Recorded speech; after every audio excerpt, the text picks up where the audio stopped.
వాగర్థావివ సంపృక్తౌ వాగర్థ ప్రతిపత్తయే జగతః పితరౌ వందే పార్వతీ పరమేశ్వరౌ. ఆదిత్యాయ చ సోమాయ మంగళాయ బుధాయ చ గురుశుక్ర శనిభ్యశ్చ రాహవే కేతవే నమః. శృంగేరి జగద్గురు పీఠాధిపతులకి, కంచి పీఠాధిపతులకి నమస్కారములు తెలియచేసుకుంటూ కార్యక్రమాన్ని ప్రారంభిద్దాం. వీక్షించేటువంటి ప్రేక్షకులకి ముందుగా వైశాఖ పౌర్ణమి శుభాకాంక్షలు. ఇప్పుడు మన కార్యక్రమంలో ఈ వైశాఖ పౌర్ణమి యొక్క విశిష్టత, అలాగే ఈ వైశాఖ పౌర్ణమి సందర్భంగా మనం పూజా విధానం ఏ విధంగా చేసుకోవాలి, ఆచరించవలసినటువంటి దానాది కార్యక్రమాలు, అన్నిటికంటే ముఖ్యంగా ఈ రోజున నరఘోష, నరదృష్టి, నరబాధ, ప్రయోగ బాధల నుంచి బయటపడాలంటే ఈ రోజున విధిగా ప్రతి మానవుడు కూడా ఆచరించవలసినటువంటి స్నాన విధానం, ఏ విధంగా స్నానం చేయాలి, ఈ వైశాఖ పౌర్ణమికి మాత్రమే ప్రత్యేకంగా చెప్పబడినటువంటి విధానము మనం తెలుసుకునే ప్రయత్నం చేద్దాం. వైశాఖ పౌర్ణమి అందరికీ తెలిసిందే. ముఖ్యంగా కార్తీక పౌర్ణమి శివ సంబంధంగా ఎంత ప్రాముఖ్యత కలిగి ఉందో, అంతే విధంగా వైశాఖ పౌర్ణమి విష్ణు సంబంధముగా ప్రాముఖ్యత కలిగినటువంటిది. విష్ణు సంబంధంగా ఉన్నటువంటి అల్వాళ్లలో ప్రముఖుడైనటువంటి నమ్మళ్వారు జన్మించినటువంటి రోజు ఈ వైశాఖ పౌర్ణమి. అంతేకాకుండా విష్ణువుకి సంబంధించినటువంటి అవతారాలలో కూర్మ అవతారం, అనగా క్షీరసాగర మథనానికి బేస్గా ఉన్నటువంటి కూర్మము అవతార స్వరూపము ఈ రోజున జన్మించింది. ఇంతకు ముందు రోజున వైశాఖ శుద్ధ చతుర్దశి నరసింహస్వామి అవతార స్వరూపమైతే, ఈ వైశాఖ పౌర్ణమి మరుసటి రోజున, అనగా చతుర్దశి మరుసటి రోజు వచ్చే వైశాఖ పౌర్ణమి కూర్మ అవతారము.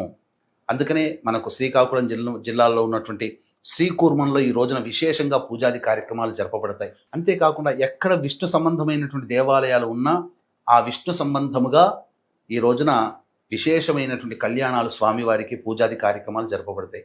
అన్నిటికంటే ప్రధానంగా సింహాచల క్షేత్రంలో ఈరోజు స్వామివారి కళ్యాణం జరపబడుతుంది. ఇక మనకందరికీ తెలిసిందే, ఈ 27వ తారీఖు, ఏప్రిల్ 27వ తారీఖు రోజున వచ్చినటువంటి ఏకాదశి, మోహిని ఏకాదశి అని అంటాం. ఆ రోజున అన్నవర క్షేత్రంలో స్వామివారికి విశేషంగా కళ్యాణాలు, స్వామివారికి విశేష పూజలు జరిగాయి. ఆ రోజున జరుపుకోలేనటువంటి వాళ్ళకి ఈ వైశాఖ పౌర్ణమి సందర్భంగా తప్పకుండా సత్యనారాయణ స్వామి వ్రతాన్ని ఆచరించమని శాస్త్రం. కాబట్టి సత్యదేవుని కళ్యాణం ఈ రోజున కూడా జరిపించుకోవచ్చు. విధిగా సత్యనారాయణ స్వామి వ్రతాన్ని కూడా ఆచరించినట్లయితే విష్ణువు యొక్క అనుగ్రహం కలుగుతుంది. ఈ రోజున ప్రధానంగా విష్ణువుని, లక్ష్మీ సమేతుడైనటువంటి విష్ణువు విగ్రహానికి కానీ చిత్రపటానికి కానీ తులసీమాల వేసి లక్ష్మీ అష్టోత్తరము, అలాగే విష్ణు సహస్రనామ పారాయణం చేసి పంచోపచార విధానంగా లేదా షోడశోపచార విధానంగా పూజ జరిపి స్వామివారి అష్టోత్తరముతో అర్చన చేసి చక్కగా అభిషేకము జరిపించి నైవేద్యముగా ఆవు పాలు, దానిమ్మ పండ్లు నైవేద్యంగా పెట్టి, అవకాశం ఉంటే ఆ రోజంతా కూడాను ఉపవాసం ఉండవచ్చు. అంతేకాకుండా బుద్ధుడు జన్మించిన రోజు కూడా ఇది. ఈ వైశాఖ పౌర్ణమికి సందర్భంగా మరొక ప్రాముఖ్యత ఉందండి.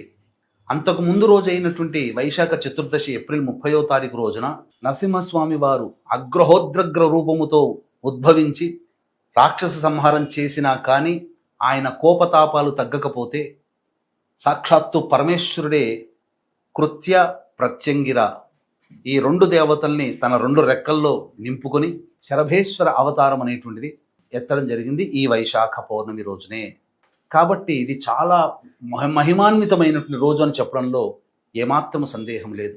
ఇక ఈ రోజున చేయవలసినటువంటి దానాల గురించి మీకు తెలియచేస్తాను. ముఖ్యంగా ఈ రోజున చేయవలసినటువంటి దానాలలో ఉదక కుంభదానము, రాగి కలశములో కానీ లేదా మట్టి పాత్రలో కానీ శుద్ధమైన నీరును నింపి అందులో పచ్చకర్పూరము, జాజికాయ, జాపత్రి, ఇలాచి, కుంకుమ పువ్వు ఇవన్నీ వేసి పుష్పములు 2 పుష్పములు వేసి, అలాగే ఈ ఉదక కుంభదానముతో సహా చెప్పులు, గొడుగు, వస్త్రము, మిఠాయిలు, ఇవన్నీ కూడా విసనకర్ర, ఇవన్నీ కూడా బ్రాహ్మణుడికి దానం చేస్తే విశేషం. లేదా అవసరం ఉన్నటువంటి అనాథలకైనా అభ్యాగుతులకైనా ఈరోజు దానము చేయండి. అంతేకాకుండా విశేషంగా ఈ రోజున అన్నదానం చేస్తే గొప్ప ఫలితము. అలాగే నీటి దానము చేయండి. ఇంటి ముందరనైనా ఎక్కడైనా ప్రదేశంలో చలివేంద్రం ఏర్పాటు చేసి దారిన పోయే వ్యక్తులకు అందరికీ కూడాను నీటిని అందించండి. లేదు ఒక 100 రూపాయలు మీ దగ్గర ఉన్నా లేదా 500 రూపాయలు మీ దగ్గర ఉన్న ఆ యొక్క వాటర్ బాటిల్స్ వస్తాయి చిన్నవి, అవి వచ్చే పోయే వ్యక్తులకి ఎండ సమయంలో కనుక దాహార్తిని కనుక మీరు తీర్చినట్లయితే తప్పకుండా ఈరోజు చేసినటువంటి పుణ్యఫలము అనంతమైనటువంటి ఫలితం ఇచ్చి మీరు జన్మ జన్మల నుంచి చేసుకున్నటువంటి పాపకర్మ అంతా కూడా తొలగిపోతుందని చెప్పడంలో ఏమాత్రం సందేహం లేదు ఈ దాన కార్యక్రమాలు చేయడం ద్వారా.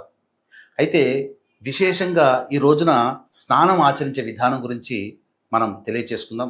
ముందుగా వీక్షించేటువంటి ప్రేక్షకులకి కూడా ఈ యొక్క వైశాఖ పౌర్ణమి సందర్భంగా మన పీఠమాధ్వర్యంలో మీ జాతకరీత్యా కలుగు విద్య, వివాహ, ఉద్యోగ, దాంపత్య, అనారోగ్య సమస్యలు, శత్రుబాధ, నరఘోష, నరదృష్టి, వీసా ప్రాబ్లమ్స్, ప్రయోగ బాధల నివారణకి మరియు మేష, మిథున, కర్కాటక, సింహ, కన్య, వృశ్చిక, ధనుస్సు, కుంభ, మీన రాశుల్లో జన్మించిన వారికి శనిదోష నివారణ హోమాలు, ఈ సర్వదోష నివారణ పూజల హోమాలలో భాగంగా మే 1వ తారీఖు రోజున వైశాఖ పౌర్ణమి సందర్భంగా సాయంకాలం 6 గంటలకి ప్రారంభమవుతాయి. ఈ కార్యక్రమంలో నమోదు చేసుకున్నటువంటి వాళ్ళకి శక్తిపాతం చేసినటువంటి కరుంగలి మాల ఇవ్వడం జరుగుతుంది. అవకాశం ఉన్నటువంటి వాళ్ళు మే 1వ తారీఖు సాయంకాలం 5 గంటల లోపల ఈ కార్యక్రమంలో మీ గోత్రనామాదులు నమోదు చేసుకోవచ్చు. ఇక విధిగా స్నానం ఆచరించబడినటువంటి సందర్భంగా ఎప్పుడు కూడా సముద్ర స్నానము చేయకూడదు. ఎందుకంటే తన దారికి అడ్డు వచ్చాడనే ఉద్దేశంతో కోపోద్రిక్తుడైనటువంటి అగస్త్య మహాముని సముద్రాన్ని మింగివేసినటువంటి సందర్భంగా తిరిగి సముద్రుడు వేడుకోగా వదిలివేసే మార్గము అతని పురీషనాళము ద్వారా బయటపడ్డది. ఈ పురీషనాళం ద్వారా బయటపడడం ద్వారా సముద్రము ఉప్పగా మారింది.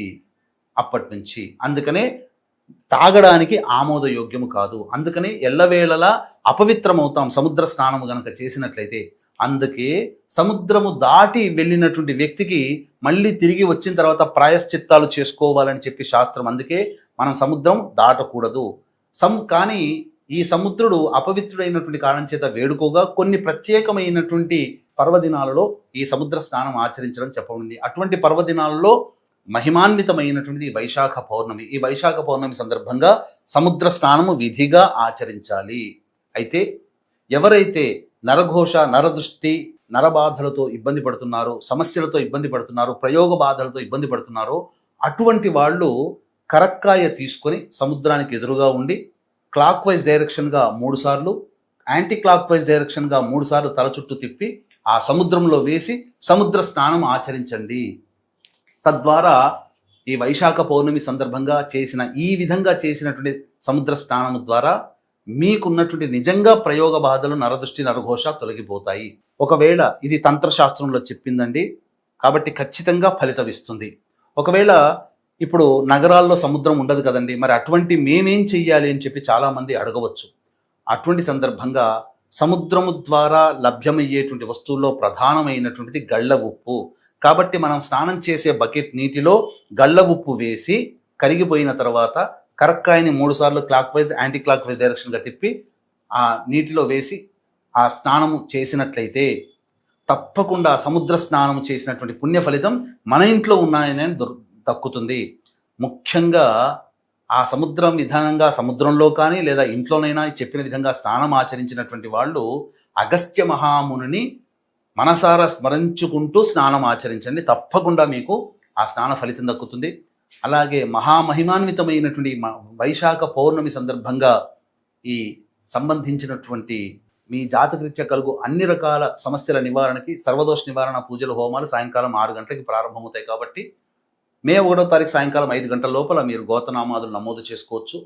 ముఖ్యంగా కాలసర్పదోషముతో బాధపడేటువంటి వాళ్ళు ఈ వైశాఖ పౌర్ణమి సందర్భంగా లక్ష్మీ నరసింహస్వామి వారి కళ్యాణం జరిపించినట్లయితే తప్పకుండా సందర్భంగా ఉన్నటువంటి దోషాలన్నీ కూడా, కాలసర్ప దోషాలన్నీ కూడాను తొలగిపోతాయని చెప్పడంలో ఏమాత్రం సందేహం లేదు. ఈ విధంగా కార్యక్రమాన్ని అంతా కూడా ఆశాంతం విని ఈ మంచి రోజు ఉన్నటువంటి అవకాశాన్ని అందరూ వినియోగించుకొని దైవానుగ్రహానికి పాత్రలు కాగలుగుతారని నమ్ముతూ సర్వం శ్రీ ఉమామహేశ్వర పరబ్రహ్మార్పణమస్తు.